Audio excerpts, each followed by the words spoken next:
Hi there. Welcome to the first of my three-part series on navigation skills using a compass and a map.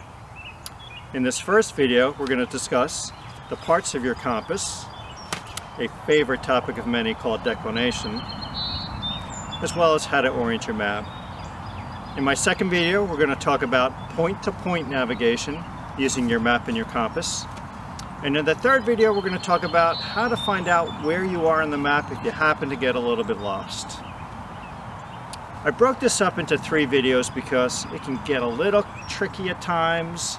I figured it's easier to digest in smaller chunks. Don't worry if you start getting a little confused at times. Pause your video, replay it, rewind it, and keep rinsing and repeating, and I know you're going to get this. If a thick-headed guy like me can get this, I'm positive that you will as well. I'll also post a sample map segment for you so you can follow along, and my slides as reference materials as well. Okay, you all ready? Let's get to this. Let's talk about compasses first. The types of compasses I'll be talking about in my videos are called base plate compasses. And I own several base plate compasses, and they don't all look the same.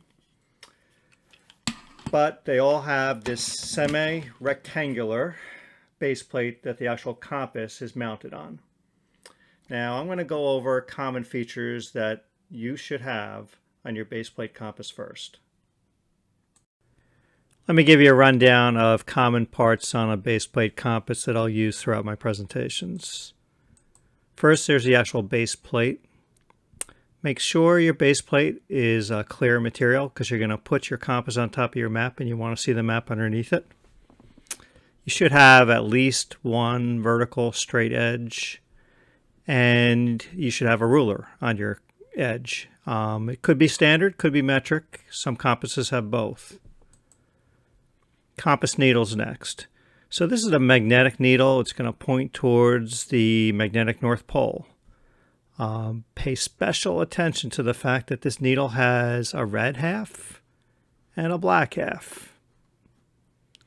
And the red is what's going to point you north. And don't confuse the black, otherwise you're going to get very lost because you're going to be heading off in 180 degrees off in the wrong direction. All right, next is the orienting arrow. And that's your magnetic north setting, and we'll circle back to that in a bit. Then there's the direction of travel arrow, and that's going to point you to where you're going to be heading, or you're going to use that to point to something that you're going to take a bearing off of, and a bearing is a degree heading. Then there's a rotating dial, or the bezel.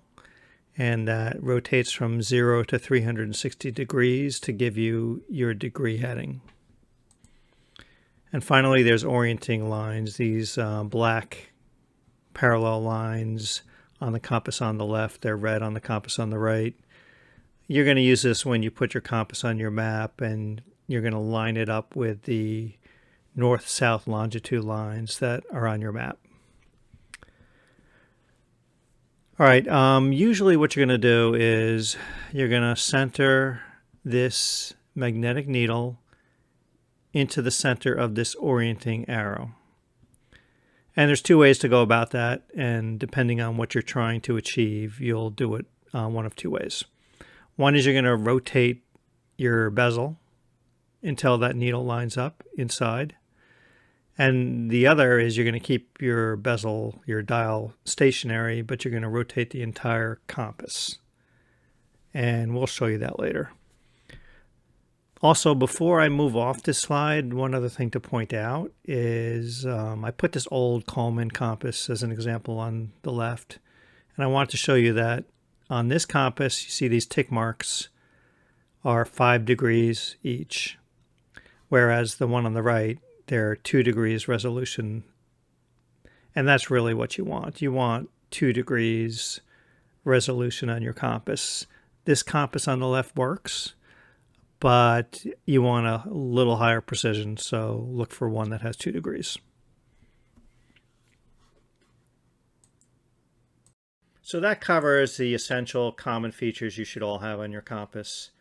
I'm going to touch upon some optional features. Typically, you're going to pay a little bit extra if you want some of these. They could be useful though. So first, let's talk about this mirror.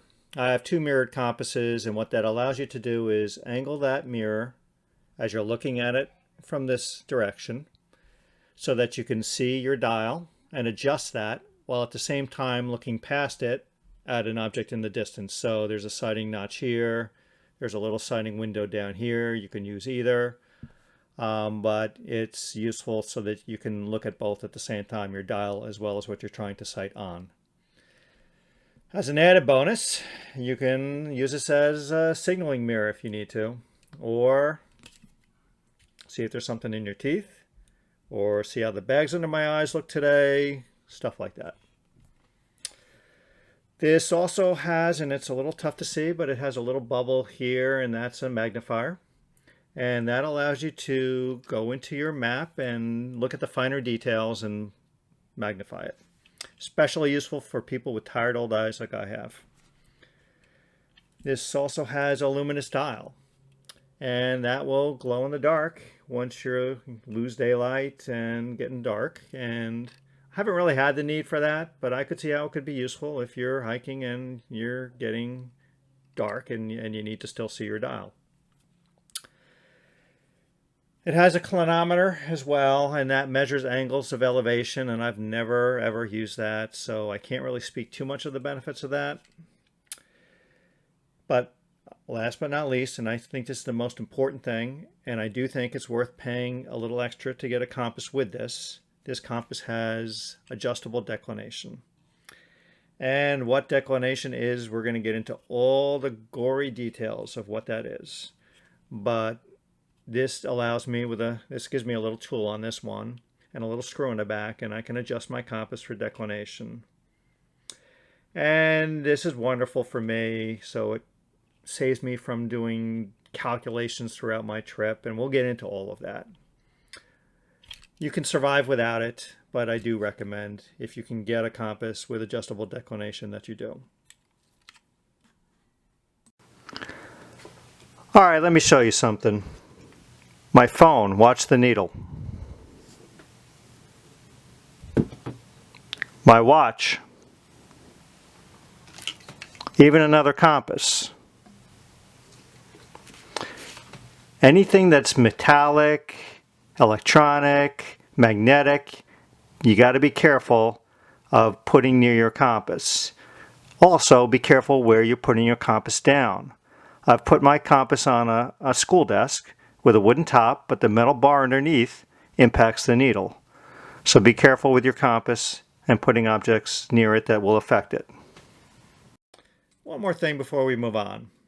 So your compass may have a lanyard, which allows you to wear that compass around your neck. And many do that, and usually it's okay. But if you're heading through some rough terrain, scrambling through rocks, or where there's branches that could get in your way, or something like that, it could be a choking hazard. So if that's the case, if you're heading through some rough terrain, don't wear it around your neck.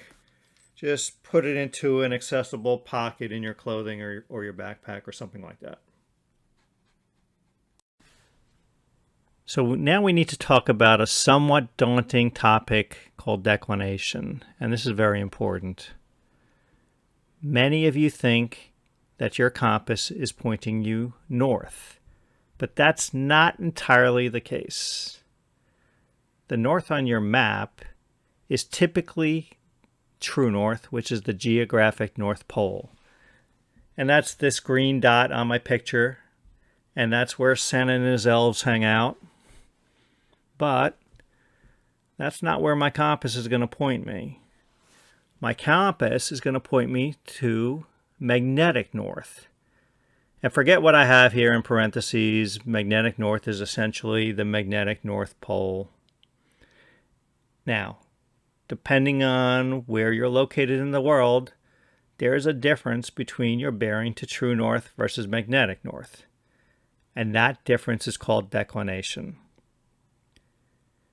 Now, we're talking about Martinsville, New Jersey as an example, and in Martinsville, New Jersey, the declination is 12.5 degrees west. So what that means is, and I'm going to approximate where Martinsville, New Jersey is on this map here below, and draw a line up here, and that's where my compass is going to point me, okay? However, true north is up here. So this angle here between true north and magnetic north is 12.5 degrees west. My magnetic north is 12.5 degrees west of geographic north. So I want you to visualize this angle, and I put this on subsequent slides so you can continue to visualize magnetic north in this example for Martinsville, New Jersey, being 12.5 degrees west of true north. All right, now I'm going to go into another visual aid that will hopefully help as well. So I'm going to give you another representation that'll hopefully help clarify declination. So we're going to pretend this orange is the Earth. And I'm putting this toothpick right here, and that's going to be my geographic North Pole, true north. Now let's pretend this is New Jersey, where my finger is. And I know that my magnetic north is actually over here, and this is precisely at 12.5 degrees that I'm putting this toothpick. So you can see that the magnetic north is west of true north. Now we're heading across the United States, and we get to about here, and they line up. So you're at 0 declination. And this happens to be around where the Mississippi River runs. So if you plan all your trips around there, life is good. You don't have to worry about declination. You're golden. Now we're heading further across the country. We're heading west, and we get to, say, LA. And now you can see magnetic north is now east of true north. So now you have easterly declination once you head west. And it happens to be about 12 degrees in LA. So hopefully this gives you another way to picture, or do I have easterly declination, westerly? Just remember the nerdy guy with the orange, and hopefully that will help. So why the heck don't they just make maps so that their north is magnetic north and versus true north, and make life a whole lot easier for a lot of people? Well, one of the reasons is magnetic north is shifting. So I put this kind of graphic on here to show over the years how magnetic north has been moving. And, you know, we're up here right now, but it's making its way towards Siberia. Why it's shifting is a little too complicated to get into. That's basically code for I don't really know. Just go with me on this. But it is shifting, so you have to factor that in. Most maps will have, you know, what the degree declination is, as well as the year the map was published. And we're not talking about huge changes, but I have a map I pulled out from New Jersey from 2014, about 7 years ago, and it's about 0.5 degree off now. All right, so one thing you can do if you're looking at a map and you're going to go someplace and you want to know what the declination is, if the map's not recent, do a lookup and see what the declination is. And there's lots of resources out there on the web you can do for searches for declination, but I gave one of the good resources as a URL down at the bottom. So you can go check your declination before you're heading out on a trip and get what it is right now. So let's talk about adjusting your compass for declination. Before you use your compass to orient your map, you have to adjust your compass for declination. And depending on what type of compass you have, you may or may not have adjustable declination. So let's talk about option 1 on the left first. And this is the compass that has adjustable declination. And this is great because I can set that declination at the start of the trip and just keep it set there throughout the entire trip and not have to worry about it until my next trip. So if you look at the picture on the bottom, you can see that I can adjust this orienting arrow, which is my magnetic north setting, to be offset from geographic north on my compass. And I can adjust it to be east or west of north depending on, where I am and what my declination is. But I'm maintaining this angle for this example of Martinsville, New Jersey, where my magnetic north is 12.5 degrees of true north. Now, this half a degree thing, it's really tough to hone in on a half a degree, at least for me. So all I do is I put it just a shade past the tick mark, the 12 degree tick mark, and I consider that victory. All right, let's talk about option 2 on the right. And this is a compass that does not have declination adjustment. So my orienting arrow here is always fixed at north on my compass. So I know that this north isn't really going to be geographic north. It's going to be my magnetic north. So in order to adjust my compass, I have to set my setting to 12.5 degrees to maintain my angle here, where magnetic north is 12.5 degrees west of true north. And I have to pretend that 12.5 degrees on my compass is really true north. And I have to remember to do that each and every time I put my compass back on the map to reorient it. And it's a little bit tricky, but you can get it, and it's fine. So we're ready to orient our map now. Now, first of all, why? Why are we going to orient our map? What does that even do for us? Okay. The intention is you can adjust your map so that when you're out in the field, you can relate what you see to what's on the map. So if I adjust my map facing north and then I look out towards a particular direction, let's say I'm looking due east, I can look at my map and see due east of where I am and associate what I see there to what's on the map. So let's say there's a mountain peak over there. I say, okay, that's that mountain peak on the map. Or let's say I see a body of water somewhere. I can then look at my map and say, yep, I see that there. It could be a man-made object like a water tower or a building. Anything that's on your map that you can relate to what you see. And that helps you understand where you are. Okay, so let's talk about orienting the map.